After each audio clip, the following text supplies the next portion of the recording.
Je vous retrouve aujourd'hui pour une vidéo FAQ. Je vous avais demandé il y a quelques semaines déjà sur Instagram de me poser des questions et vous avez été assez nombreux à me répondre, donc je vous remercie. Il peut arriver que je ne dise pas exactement la question que vous m'avez posée, tout simplement parce que je les ai relevées dans mon petit carnet, mais parfois il y avait des questions sur les mêmes thématiques, donc j'ai essayé de tout un peu rapprocher ensemble pour faire des réponses qui soient pas tout le temps les mêmes. La première question qu'on m'a posée, c'est d'où te vient ton amour pour la lecture? Et alors là, sans aucune hésitation, je réponds, c'est ma maman. Parce que ma maman aimait beaucoup lire. Aujourd'hui, elle aime toujours autant, mais elle a un peu moins le temps et un peu moins l'énergie. Mais en tout cas, c'est grâce à elle que j'aime autant la lecture, parce que je l'ai toujours vue beaucoup lire, et aussi parce qu'elle m'a toujours lu énormément de livres, et que j'adorais ça, donc j'ai passé tout mon temps à lui demander de me lire des livres, et je peux vous assurer que s'il y a une chose qui n'a pas changé avec moi, c'est que je ne me lasse jamais. Et donc il y a des livres d'enfants que j'ai lus et relus et re-relus un nombre incalculable de fois, soit avec elle, soit toute seule. Et je pense qu'on peut dire que mon amour de la lecture remonte à très très loin. On m'a aussi demandé quel était le premier livre que j'ai lu seule, et alors là, c'est une énorme question, je n'ai pas la moindre idée. Je me demande si c'est pas un des petits livres de l'école des loisirs. Je sais pas si vous avez... Enfin, je crois que c'était l'école des loisirs. Je sais pas si vous avez connu ces tout petits livres qui étaient grands comme ça, à peu près. Il y avait La princesse presque parfaite, il y avait Les trois petites sœurs...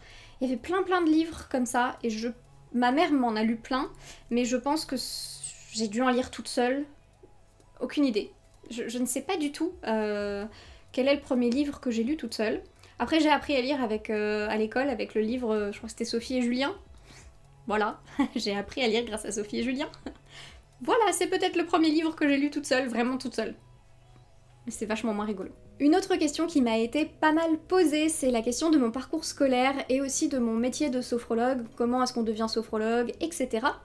Mon parcours scolaire est assez basique, j'ai fait un bac littéraire, je pense que ça ne choque personne, et après je suis allée à la fac où j'ai fait une licence art du spectacle, donc je suis allée à la fac Lyon 2 au campus Porte des Alpes, s'il y en a qui connaissent, c'est un endroit merveilleux.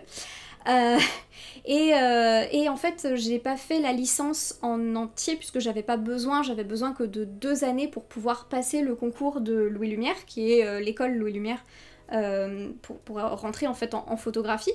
Donc j'ai fait cette licence pendant 2 ans et après j'ai passé le concours donc de l'école nationale supérieure Louis Lumière pour rentrer dans la section photographie. J'ai réussi à rentrer et donc j'ai déménagé dans un autre endroit merveilleux qui s'appelle Noisy-le-Grand, dans le 93. Et donc j'ai passé 3 ans là-bas, puisque l'école est en 3 ans. Et ça s'est très mal passé pour moi, c'est un très mauvais passage de mon existence, cette école. J'ai pas du tout bien vécu cette scolarité, ça s'est pas du tout bien passé et ça s'est terminé par mon renvoi. Je me suis fait renvoyer de l'école 2 mois avant la fin de la dernière année. De toute façon, je pense pas que je serai allée au bout. Donc ça a été une expérience un peu bizarre, un peu particulière, pas très agréable. Ça a abouti à quelque chose de très négatif pour moi. Ça m'a entièrement dégoûtée de la photographie, je n'ai pas pu en refaire pendant très longtemps. J'ai essayé d'en faire mon métier au début, mais honnêtement le cœur n'y était pas et j'ai détesté tout ce que j'ai fait. Donc voilà, au bout d'un moment j'ai arrêté les frais et j'ai simplement changé de voie. Et alors j'ai changé de voie plusieurs fois, entre guillemets, j'ai fait plusieurs choses avant d'arriver jusqu'à la sophrologie. Et la sophrologie, ça a été très simple en fait. Pour devenir sophrologue, il faut simplement faire une formation. Moi personnellement, j'ai fait la formation de l'Institut de formation à la sophrologie Catherine Aliotta. Alors moi au départ j'ai fait cette formation simplement parce que j'avais eu des bons retours dessus et effectivement j'ai trouvé que c'était une très bonne formation.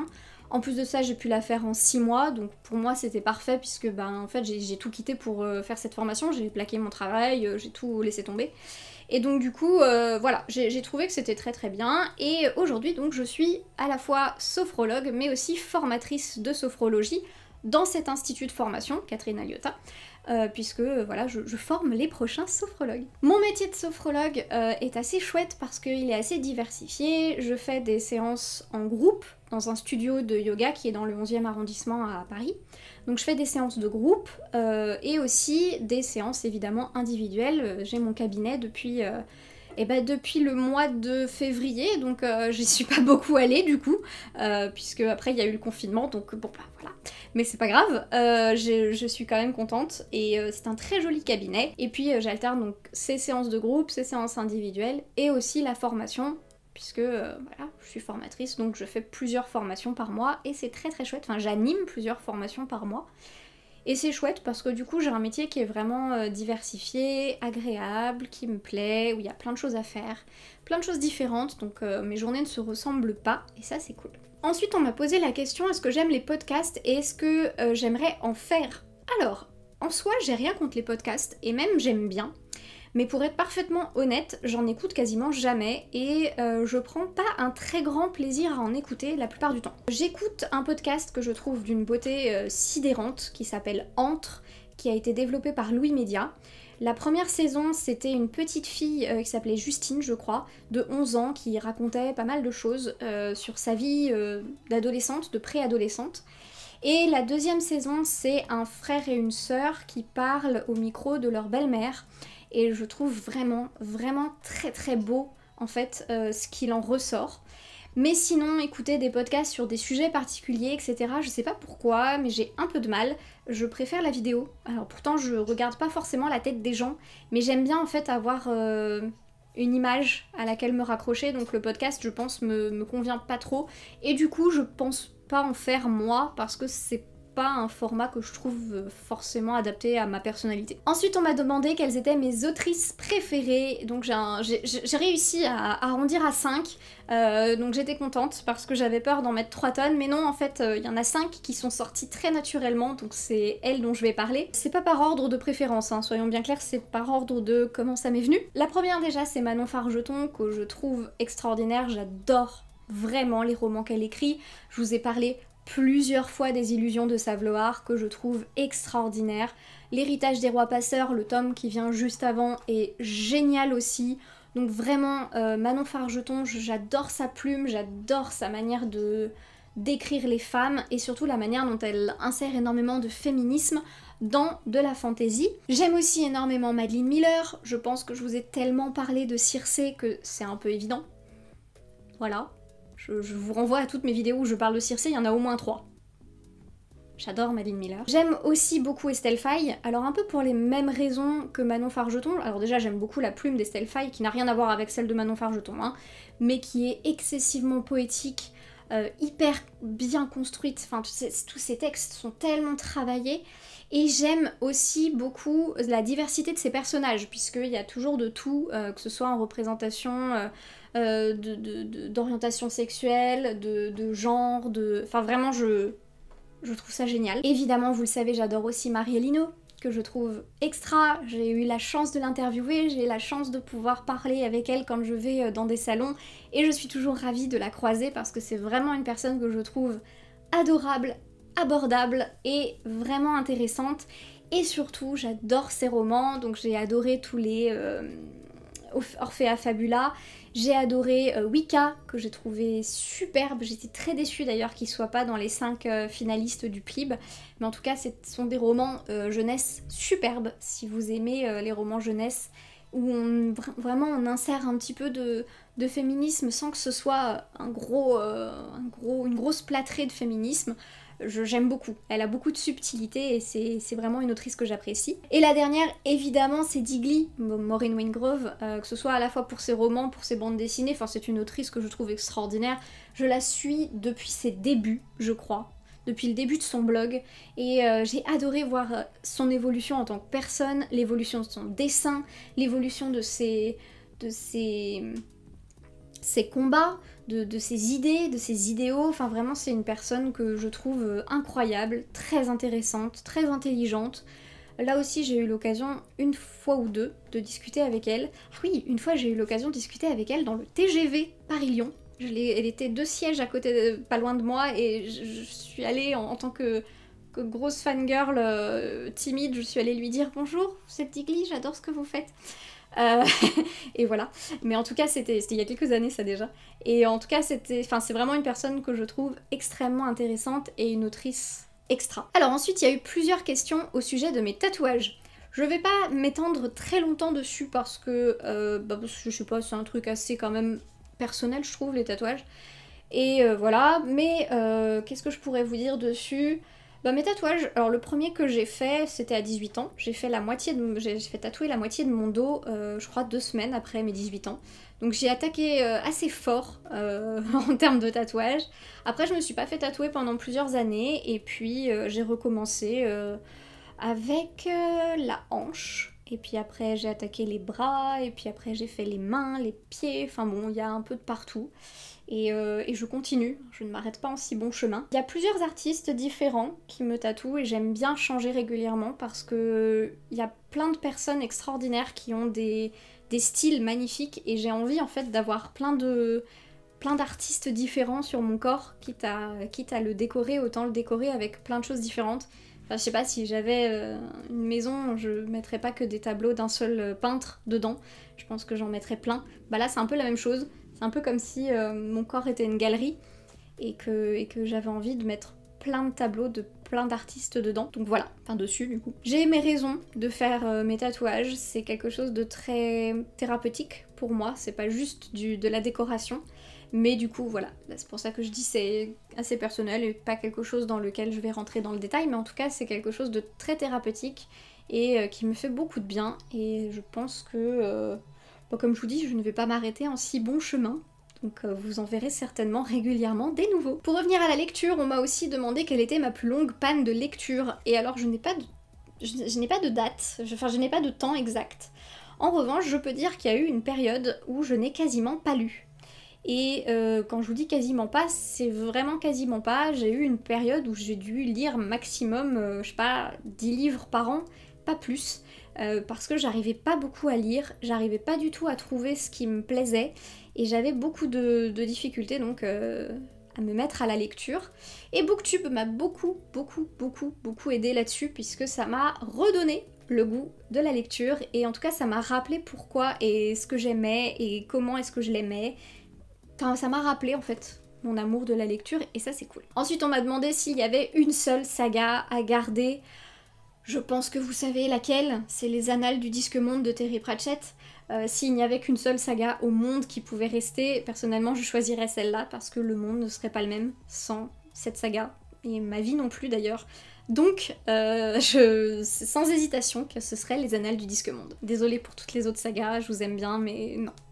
Ensuite, on m'a demandé quels étaient mes challenges préférés, et pour être honnête, il n'y en a que deux que j'aime vraiment beaucoup. C'est le Pumpkin Autumn Challenge et le Cold Winter Challenge, que je trouve extraordinaire. C'est vraiment mes deux challenges préférés, et je pense que c'est parce que ce sont deux challenges qui se passent dans ma période préférée de l'année, donc de septembre à décembre. C'est vraiment ma période favorite de l'année, donc forcément tous les challenges qui se passent à cet endroit-là sont merveilleux. Forcément. Et en parlant de challenge, je vous prévois un petit quelque chose. Il y a des choses qui se préparent pour vous sur la chaîne, et j'espère que ça vous plaira vraiment, et voilà. Je ne vous en dis pas plus. Ensuite, on m'a demandé ce que je déteste sur Booktube. Bon, évidemment je peux répondre qu'il y a une certaine hypocrisie, certains dramas et certains trucs que j'aime pas du tout. Enfin, il y a des trucs qui me mettent mal à l'aise, déjà parce que je suis pas forcément à l'aise avec les gens en général dans un contexte social. Donc, des fois il y a une espèce d'ambiance un peu bof, et ça j'aime pas trop. Avec des personnes que je connais pas en plus, donc je sais pas, enfin voilà, tout le monde parle à tout le monde, dit du mal de machin, de trucs, on sait jamais trop ce que les gens pensent. Moi je suis pas hyper à l'aise avec ça, mais en même temps, je me sens pas non plus... Enfin, c'est pas quelque chose que je déteste viscéralement, dans le sens où je suis pas particulièrement confrontée à ce problème-là, parce que, à part dans des salons où il m'arrive de croiser des gens, je suis pas vraiment touchée, quoi. Enfin, j'ai pas l'impression d'être entourée de gens hypocrites qui me veulent du mal, parce que je parle quasiment à personne, en fait, sur Booktube, à part Ninon, évidemment, puisque c'est mon ami et qu'on se parlait déjà avant. Mais sinon, sur une base quotidienne, je parle pas à grand monde, donc bon, je me sens pas... Je suis pas en fait en permanence dans ce milieu-là, à part quand je me mets derrière ma caméra ou quand je viens dans un salon, mais sinon je suis pas vraiment dans le milieu, donc je suis pas non plus très touchée. Donc ça va. Alors ensuite on m'a demandé le nombre de livres qu'il y a dans ma pile à lire et comment est-ce que je choisis ma lecture suivante. Alors je ne sais pas combien il y a de livres dans ma pile à lire, mais vraiment aucune idée. C'est pas beaucoup, et il y a des livres je sais que je les lirai jamais. Je sais pas si vous avez ça. Dans la pile à lire il y a une partie des livres, vous savez que vous les lirez jamais mais vous les avez. Voilà. Bah j'ai ces livres-là. Et je pense que dans ma pile à lire, en fait, la plupart du temps, ma pile à lire est constituée de ça, de ces livres que je sais que je vais certainement pas lire. Donc voilà, à moins que j'achète des livres en avance, mais c'est assez peu finalement. J'ai rarement plus de 2 ou 3 livres d'avance, donc voilà. Et comment est-ce que je choisis ma future lecture? Eh ben, pour tout dire, c'est un peu au feeling. C'est un peu évident, genre je me dis « Ah, j'ai envie de lire ça !» Absolument, c'est évident. Il faut que je lise ça, ce livre-là. Donc voilà. Des fois ça va être parce que, je sais pas, j'ai enchaîné les lectures un peu lourdes, un peu plombantes, donc j'ai envie d'un truc un peu light, donc je vais peut-être partir sur un truc plus jeunesse ou plus rigolo. Enfin vraiment, c'est au feeling, en tout cas c'est pas quelque chose que je prévois, c'est pour ça que il m'arrive de faire des piles à lire pour les 2 challenges dont j'ai parlé, mais c'est rare qu'elles soient parfaitement respectées parce que des fois, entre-temps, je vais avoir envie de lire autre chose qui rentrera dans une catégorie ou non d'ailleurs, mais en général, on arrive toujours à faire rentrer les livres dans des catégories. Ouais, je prévois pas beaucoup. Ensuite, on m'a demandé quelle était la plus belle couverture de ma bibliothèque. Et alors ça, c'est une bonne question. La couverture de Je suis fille d'orage, elle est quand même particulièrement belle. J'aime aussi beaucoup la couverture de Circé, que je trouve vraiment très jolie. Puis j'adore les reflets que ça fait, enfin c'est très joli.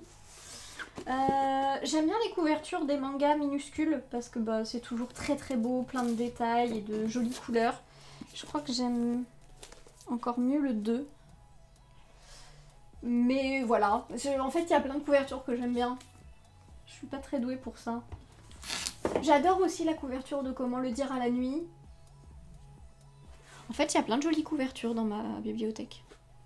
Voilà, c'est ça ma conclusion face à cette question. Ensuite, on m'a demandé quelle était la plus belle chose qui me soit arrivée grâce à Booktube. Et alors là, j'adorerais tellement vous dire, j'ai rencontré mon auteur préféré ou un truc comme ça, mais malheureusement, mon auteur préféré est mort. Donc, ça ne marche pas du tout. Voilà. Donc, ou alors, c'est des auteurs français que j'ai rencontrés. Et bon, j'aurais pu les croiser en étant simple lectrice sans Booktube ou quoi que ce soit. Je pense qu'un des plus beaux trucs qui me sont arrivés finalement grâce à Booktube, c'est d'avoir redécouvert l'amour de la lecture.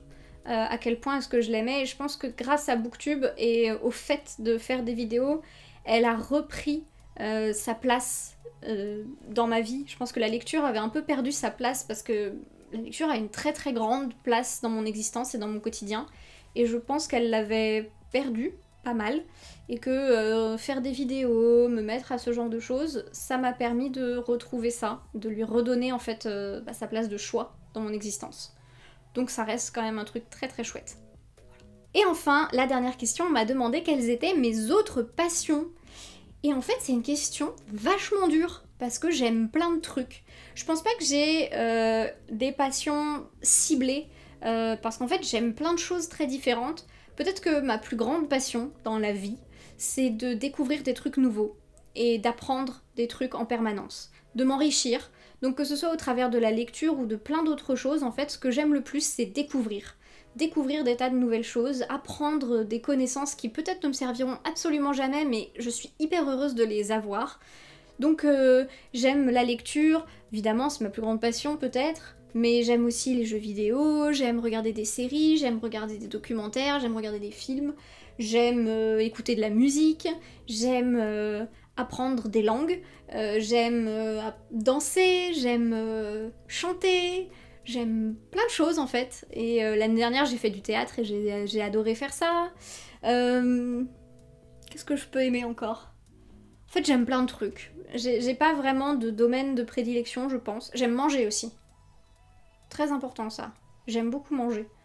C'est peut-être ma deuxième passion après la lecture. J'aime beaucoup manger quand même. Mais voilà. Sinon j'ai pas de passion vraiment définie. J'adore me maquiller. J'aime bien les vêtements aussi. J'aime bien m'habiller, j'aime bien aller acheter des vêtements, choisir, réfléchir aux matières, aux formes, je sais pas, j'aime bien. J'aime bien écrire. J'aime bien plein de choses en fait. Je crois pas que j'ai de passion vraiment ciblée. J'aime découvrir des nouveautés. Voilà, c'est ça ma passion. Voilà, cette vidéo touche déjà à sa fin, j'espère que ça vous aura plu, j'espère que j'aurai répondu à des questions qui vous semblaient intéressantes et que les réponses vous auront intéressé en tout cas. Je vous remercie énormément d'avoir participé à cette vidéo en m'envoyant des tas de questions sur Instagram. Si vous ne me suivez pas sur Instagram, n'hésitez surtout pas à me rejoindre parce que beaucoup de choses se passent là-bas pour moi. Et en attendant une prochaine vidéo, je vous souhaite une excellente semaine et je vous dis à très bientôt.